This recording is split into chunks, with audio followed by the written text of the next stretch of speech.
7 levels of game developers, where level 0 is a baby game developer and level 7 is a genius god tier developer that puts everyone else on this list to shame. Level 0. When you think about baby game development, what's the first thing that comes to your mind? That's right, Scratch.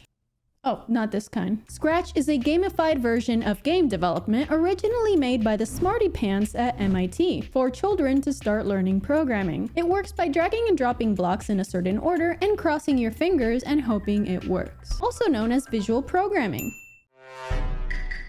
Now, in the game development scene, Scratch is a joke. There are no jobs for Scratchers, you can't make any money off of it, and no one will take you seriously if you tell them you make games in Scratch. Now, don't get me wrong, it's great for kids to get a hang of concepts and the logic behind programming, but it's pretty limited on what you can actually do in a reasonable amount of time, which is why it's at level 0. And most projects people make end up looking like shit. Although there are some hardcore Scratchers out there that make entire games and 3D renderers that put me in my comfortable game engine bubble to shame. The worst part is that you can't even export your game from their website or sell it because their terms of service don't allow it. While there is a wrapper to compile Scratch projects to JavaScript, it just seems like so many extra steps when there are way better options out there. God forbid having children make money off of their creative works. I guess they just have to level up. Level 1. The Asset Flippers. AKA the developers that everyone hates but are secretly jealous of when their game goes super viral, they become a millionaire, and they disappear off into another country. Now, it's no secret that gamers absolutely loathe asset flips. Heck, they pretty much hate every game that they don't make. But to understand the hate, first let's define what an asset flip is. Here you go.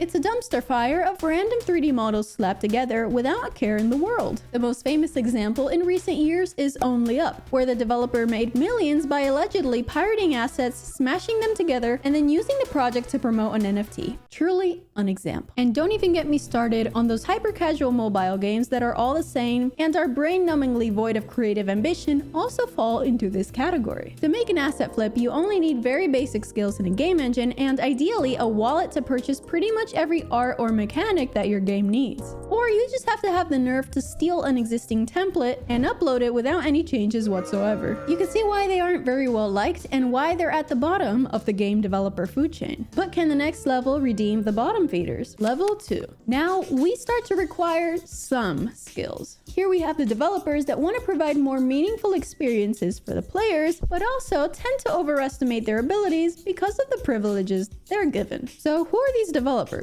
Well, it can only be the cult following of Roblox and Fortnite creators, where game developers make games that can only be played in another game and only receive a fraction of the money they generate. These developers, especially the Roblox ones, often think that the only viable way to make money in the game industry is by creating brain rot games for children so they can get their 30% revenue cut from their parents' V-Bucks purchase. Developers make their games in Roblox Studio, which features a comprehensive set of powerful 3D creation tools, meaning they just have a ton of stuff that you can easily drag and drop and have work. It uses the Lua programming language, so developers can actually use some of their creativity to make the next big granny game. While Fortnite uses a dumbed down version of Unreal Engine, which lets developers take advantage of their easy to use tools along with their custom programming language called Verse. That's basically if Python and Lua had a baby.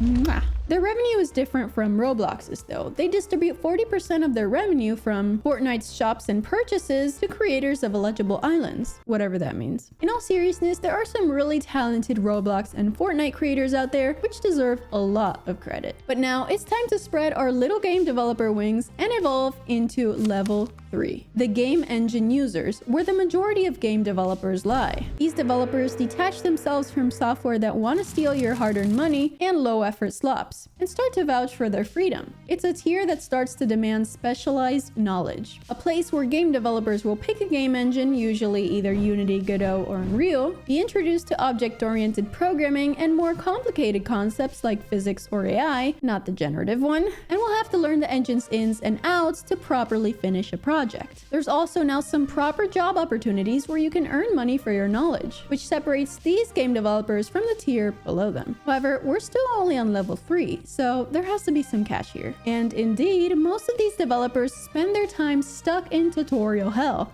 or asking ChatGPT how to write the simplest of scripts. Then they'll usually go on Discord and ask a question like, how to fix this in my game, while posting an extremely vague screenshot with no context. And if you don't respond within the hour, they will lose their mind. Level 3 developers usually ship mid-games that run at less than 30 FPS because they don't know what profiling a game means. At this stage, most game developers will quit when they realize that making an MMORPG in 24 hours, like that one YouTuber did, isn't really feasible. Then they'll have a midlife crisis years down the road on how they gave up on their dreams and try to start over again. But to the developers that push themselves to the limit, they graduate to level 4. The game engine users, but the ones that actually know what they're doing. These are the average Joes that most baby developers will look up to. These game developers are usually smart mega nerds and extreme introverts who barely leave their house. They're also developers who have a lot more job opportunities because they don't need to have an AI app open to answer questions during an interview. I would say that my friend and I fall into this category. We both have years of experience using the Unity game engine along with some others and can easily learn new concepts and adapt to different challenges. We still depend on the internet and sometimes ask ChatGPT for help, but in the worst case scenario, we could always figure out a problem with enough time and effort. In our case, we're making a cozy 3D desktop game where we had to piece together tons of different systems, from AI to a custom building system, the user interface, and are even rewriting parts of the engine and using low-level systems like the data-oriented technology stack. Since we don't have as much art experience, we do use assets, but in contrary to asset flippers, we actually edit the models, materials, and even apply shaders, which alters the visuals of an object through code so that they can all look similar and match the game world, which you can help support us by wishlisting Desktop Cat Cafe on Steam. The link is down below. Adversely, this tier includes more advanced technical artists who may not be experienced with making systems or mechanics, but are gods at creating visual effects and shaders that make the game world come alive. They are experts at coding and optimizing for the GPU, aka the graphics card. And most of that fancy RTX stuff you've seen, that's their handiwork. In this level, developers prefer documentation over video tutorials and back up their progress to GitHub at least once a day. After all, they've learned the hard way what happens when you don't.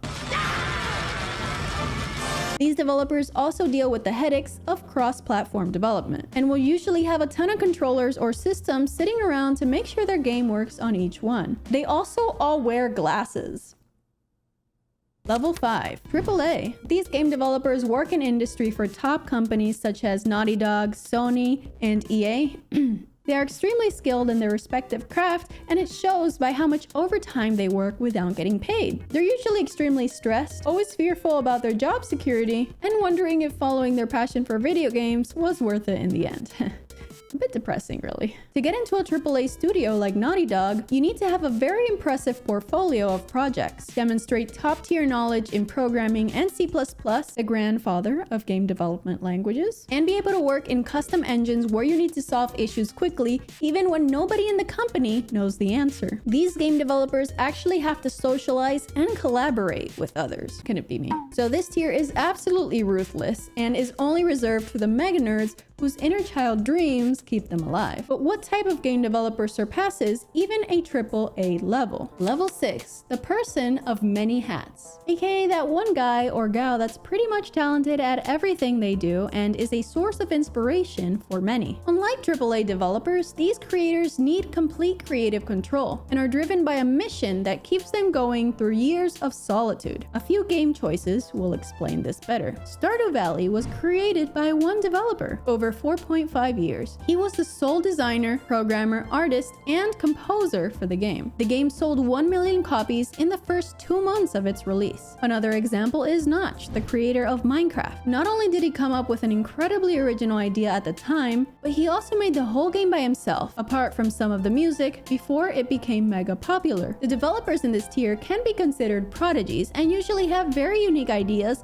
that stand out from the crowd and have the ability to make them by themselves. Their work often inspires entire genres, influencing even larger studios. There is nothing that can stand in their way, and they're usually extremely dedicated to their craft to the point of obsession. They're also extremely rich from all the money their game made. But what developer tier could even surpass the creator of Minecraft? Level 7. The champion. These developers go one step forwards and make the game engine from scratch. That's right, they don't use any frameworks or any third-party software. It's just pure code. All the while making a masterpiece of a game. Enter Billy Basso, the creator of Animal Well. He not only wrote the game over 6 years in C++ from scratch, but he also composed and produced the music, crafted beautiful pixel art characters with procedural animations, fluid simulations, and made some incredible game and puzzle design. And we can't forget about the creator of Roller Coaster Tycoon, who made the entire game in assembly, a low-level programming language that's essentially machine code, so you don't even need to compile it. Essentially, the dude's a mastermind who can communicate with machines and completely revolutionized simulation games. These developers are the gods and goddesses,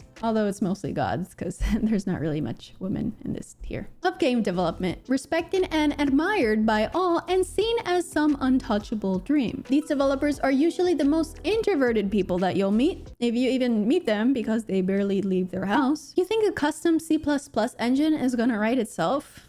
If you want to learn to make games and start at level 3, check out my video here and wishlist my game, por favor.